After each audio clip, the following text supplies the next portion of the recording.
Hello and welcome to Computology academy. और आज हम लोग बात करने वाले हैं एक ऐसे मंदिर के बारे में जहां पर की कुरान की आयतें भी पढ़ी जाती हैं। तो ये टॉपिक बहुत ही इम्पॉर्टेंट होने वाला है, चाहे हम लोग एग्ज़ाम पॉइंट ऑफ व्यू से बात करें, सिविल सर्विसेज की, स्टेट पीसीएस हो या यूपीएससी हो, उसका पेपर 1 हो जिसमें आर्ट एंड कल्चर के क्वेश्चंस आते हैं, या paper 4 ethics integrity and aptitude के पेपर में भी ये इम्पॉर्टेंट है, और बाकी पीसीएस में भी इस टाइप के क्वेश्चंस आते रहते हैं, तो वहाँ के लिए भी ये इम्पॉर्टेंट है। या अगर हम लोग आम जनता के बारे में भी कहें तो जैसी अभी परिस्थिति चल रही है कि कहीं पर रामनवमी का जुलूस निकल रहा है तो उस पर पथराव हो गया, कहीं पर नमाज पढ़ने पर आपत्ति है, तो ये जो टकराव की स्थिति बनी हुई है समाज में, उससे कम्प्लीटली डिफरेंट, उसके कम्प्लीटली अगेंस्ट ये कैसा एक सामाजिक सौहार्द का एग्जाम्पल है जिससे कि हमें सीखना चाहिए। और ये ऐसा नहीं है कि कोई नई चीज़ है, नया डेवलपमेंट है, अभी डेवलप होकर निकला है। एंशिएंट टाइम से, एकदम मिडिवल टाइम से अगर हम लोग बात करें तो सेंचुरीज ओल्ड ये ट्रेडिशन चला आ रहा है, और इससे हमें सीखने की ज़रूरत है। जो कहते हैं कि गंगा जमुनी तहजीब की बात है या रिलीजियस हार्मनी की बात है कि सारे धर्म को एक साथ लेकर चलना चाहिए, मिलजुल कर चलना चाहिए, सर्वधर्म समभाव वाला जो अपना इथिकल वैल्यूज़ है, अपना मोटो है कंट्री का या हमारे कॉन्स्टिट्यूशन का, तो उन सब चीज़ों पर ये किस तरह से एक बहुत अच्छा एग्जाम्पल, एक उदाहरण प्रस्तुत करता है, ये देखने वाली बात है।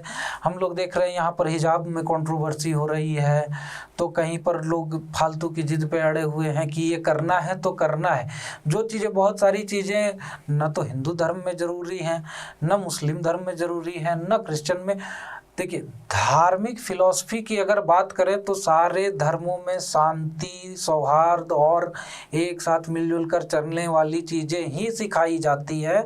लोग इसे, जो कुछ गिने चुने समाज के जो लोग हैं, जो डोमिनेंट हैं, जो इस चीज़ से अपना मतलब साधना चाहते हैं, वो इसे तोड़ मरोड़ कर इस तरह से प्रस्तुत करेंगे कि इससे आम जनता में पोलराइजेशन हो और वहाँ से वो अपना हित साध सकें।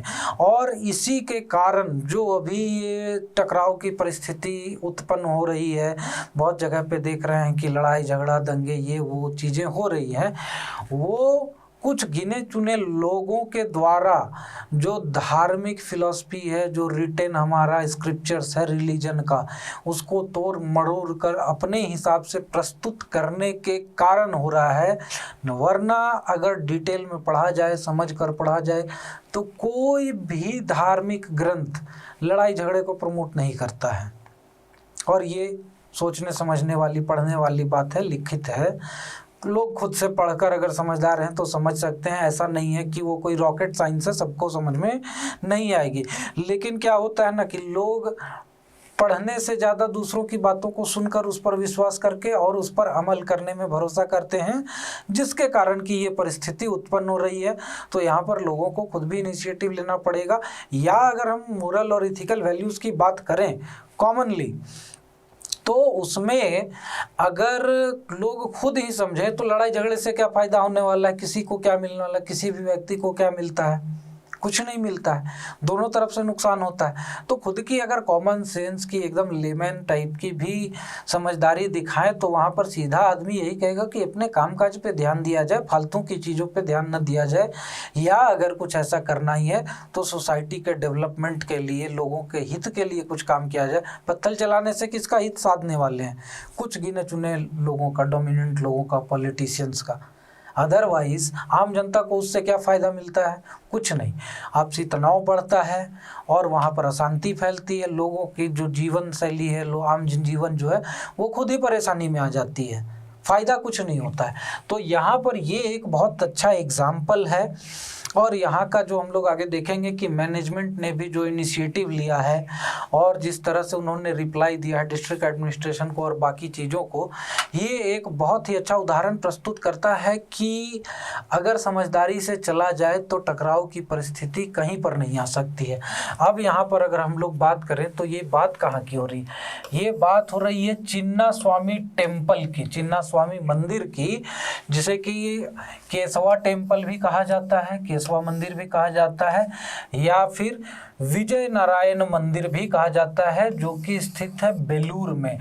और ये बेलूर कहाँ पर है? ये बेलूर है हसन डिस्ट्रिक्ट में, कर्नाटका में, डीप साउथ में, वहीं पर जहाँ पर कि ये भी हम लोग देख रहे हैं कितने दिनों से हिजाब की कंट्रोवर्सी चली आ रही है, जबरदस्ती का क्रिएट किया हुआ कंट्रोवर्सी। ठीक है, अब यहीं पर देखिए कि एक कैसा बढ़िया एग्जाम्पल आप लोगों को देखने को मिलेगा कि हसन डिस्ट्रिक्ट में, कर्नाटका में, यहाँ पर ये मंदिर स्थित है। और ये मंदिर ऐसा भी नहीं है कि कोई नया मंदिर है और ये ट्रेडिशन कुछ नया है, ये 12वीं शताब्दी का मंदिर है, जिसे कि बनवाया गया था विष्णुवर्धन के द्वारा 1117 में। देख रहे हैं कब की मंदिर है? 900 वर्ष के लगभग की पुरानी मंदिर है ये, और तब से यहाँ पर ये ट्रेडिशन चला आ रहा है।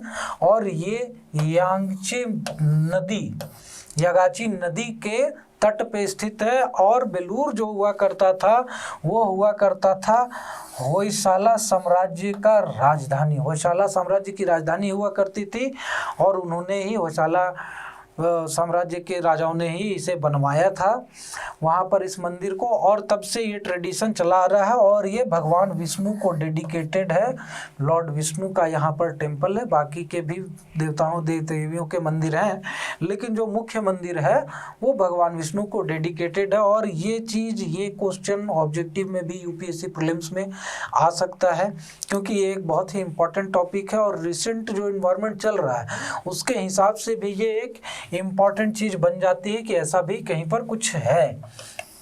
तो अब बात करें रिलीजियस हार्मनी की, कि कैसे अलग अलग धर्म के लोग यहाँ पर मिलजुल कर यहाँ पर इस मंदिर की देखभाल में, या यहाँ पर कोई फेस्टिवल ऑर्गेनाइज होता है तो उस चीज़ में कैसे भाग लेते हैं। तो सबसे पहली चीज़ अगर हम लोग देखें तो यहाँ पर हर साल एक रथोत्सव होता है। रथोत्सव यानी कि रथ यात्रा, चैरियट फेस्टिवल होता है ऑर्गेनाइज। और यहाँ पर उसमें सबसे इम्पॉर्टेंट चीज़ जो है, सबसे मतलब देखने वाली जो चीज़ है, कि जिससे लोगों की आंखें खुल जाए कि भाई ऐसा भी किया जा सकता है, ऐसा होता है और हो भी रहा है कहीं पे। तो यहाँ पर जो रथोत्सव चालू होता है, शुरू होने का इनिशियल फेज जो होता है, वो शुरुआत होती है कुरान की आयतें, कुछ आयतें पढ़ के, कुरान पढ़ने के बाद यहाँ पर एक मौलवी हैं जिनके की वंशज लोग पुराने ज़माने से, उनके एंसेस्टर्स जो थे, उनके पुरख जो थे, वो पढ़ते आ रहे थे, अभी वो पढ़ रहे हैं, और उनका कहना है कि मेरे आने वाले जनरेशन भी ये काम करेंगे, करते रहेंगे, जब तक कि यहाँ पर मैनेजमेंट साथ देता है। तो कुरान की आयतें सबसे पहले पढ़ी जाती हैं, उसके बाद रथोत्सव यहाँ पर शुरू होता है। और ये ऐसा नहीं है कि कोई नया ट्रेडिशन है, ये सदियों पुराना ट्रेडिशन है। और यहाँ पर अगर टेम्पल मैनुअल की बात करें, जो यहाँ के ऑर्गेनाइजर्स हैं, जो यहाँ की देखभाल करते हैं, यहाँ के जो वार्डन वगैरह हैं, उनके हिसाब से जो टेम्पल मैनुअल है, देखिए टेम्पल मैनुअल यानी कि वो चीज़ हो गई, वो एक रिटन रूल एंड रेगुलेशन हो गया, लिखित प्रारूप हो गया नियमावली का, जिसमें कि टेम्पल को किस तरह से मैनेज करना है, किस तरह से कोई भी फेस्टिवल को ऑर्गेनाइज करना है, किस तरह से रख रखाव, ये सारी चीज़ें लिखी हुई हैं कि इस हिसाब से हमें चलना है, नियमावली हो गई।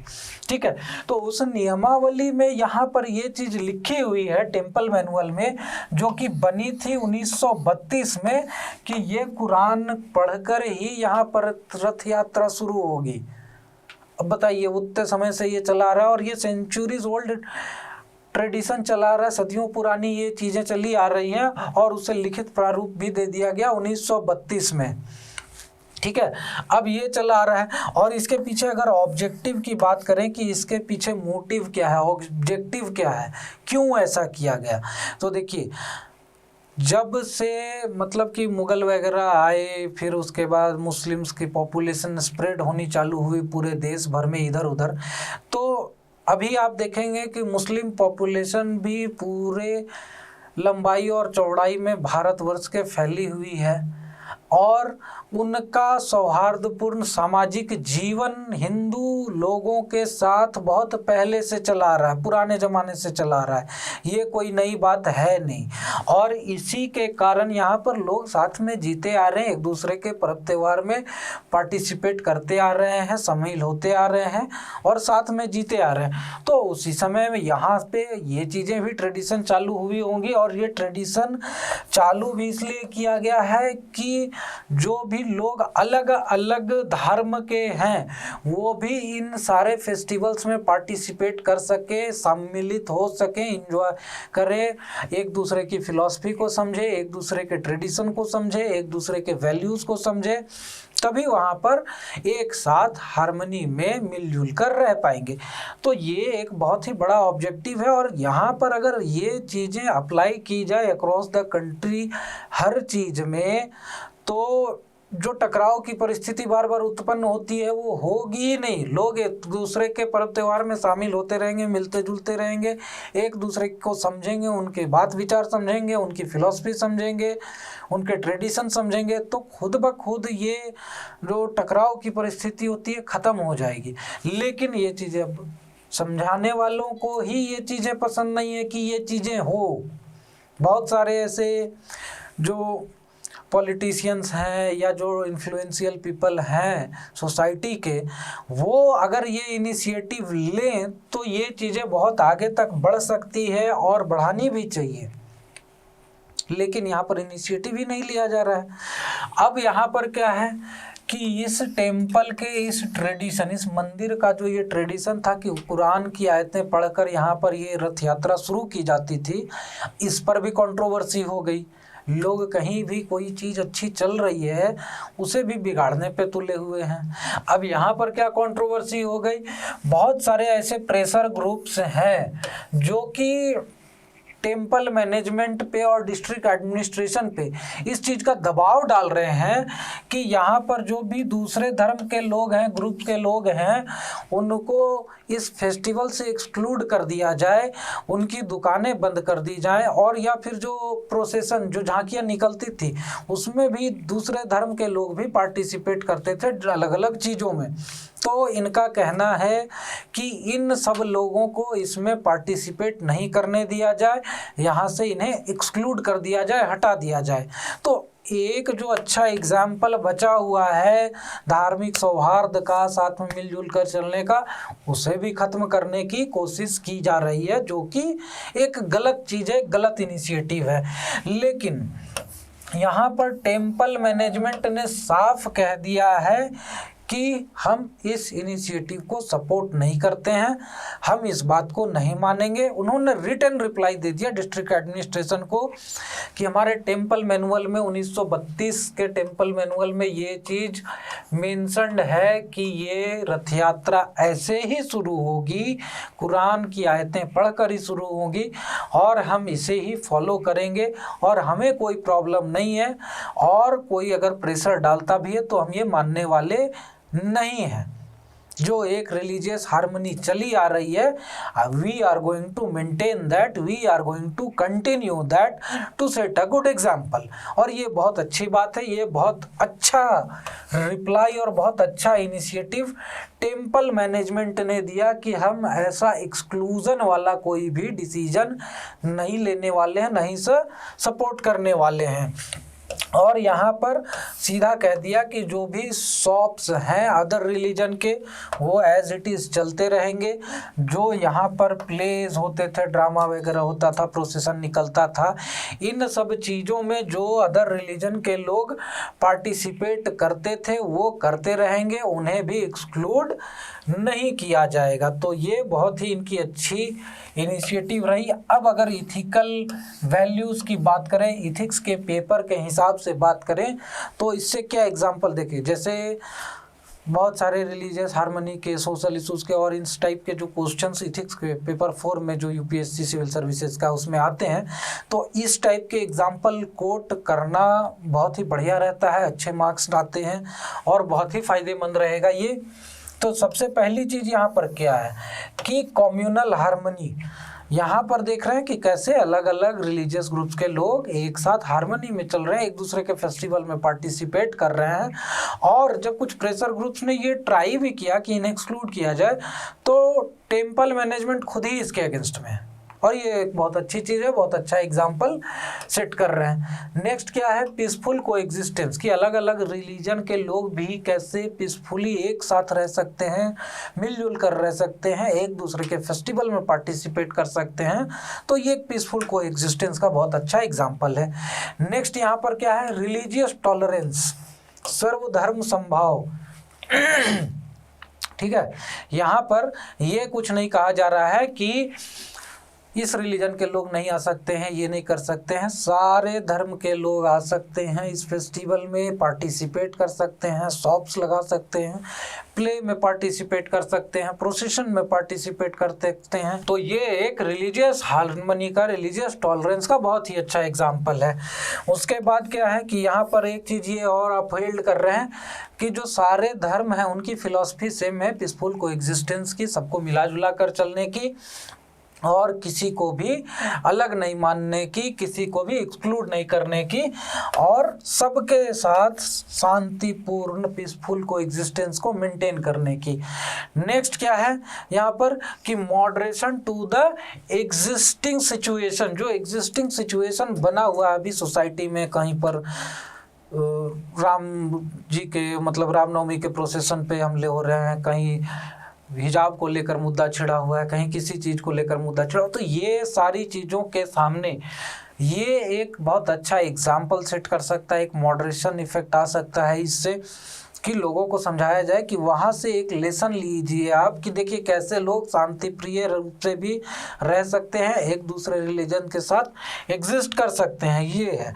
और लास्ट क्या है, message to the society, society को भी एक अच्छा मैसेज जाएगा कि पीसफुल कोएग्जिस्टेंस ज़्यादा बढ़िया चीज़ है, ज़्यादा बेटर है, सबके अपलिफ्टमेंट के लिए, सबके डेवलपमेंट के लिए, सबके वेलबीइंग के लिए। तो इस एग्जाम्पल से ये एक बढ़िया मैसेज जा सकता है सोसाइटी को, और इसकी जितनी भी हम लोग मतलब पॉपुलराइज कर सकते हैं उतना करना चाहिए, ताकि लोगों को ये चीज़ें समझ में आए कि ऐसा भी पॉसिबल है। बस लोग करने की इच्छा रखें, चाहें उस चीज़ को कि हाँ हमें ये चीज़ करनी है। और यहाँ पर हमारा ये डिस्कशन ख़त्म होता है। आप लोग हमें हमारे फेसबुक और इंस्टाग्राम चैनल पे भी फॉलो कर सकते हैं, ये हमारा टेलीग्राम का चैनल है। हमारे वेबसाइट पर डिफरेंट कोर्सेज चल रहे हैं, वहाँ पर भी विजिट करके आप डिफरेंट कोर्सेज ज्वाइन कर सकते हैं। और हमारे चैनल को सब्सक्राइब कर लें और बेल आइकन भी दबा दें, ताकि जब भी हम ऐसी नई वीडियोज़ डालें तो उसकी इन्फॉर्मेशन आप तक सबसे पहले पहुँच सके। Thank you very much and have a nice day.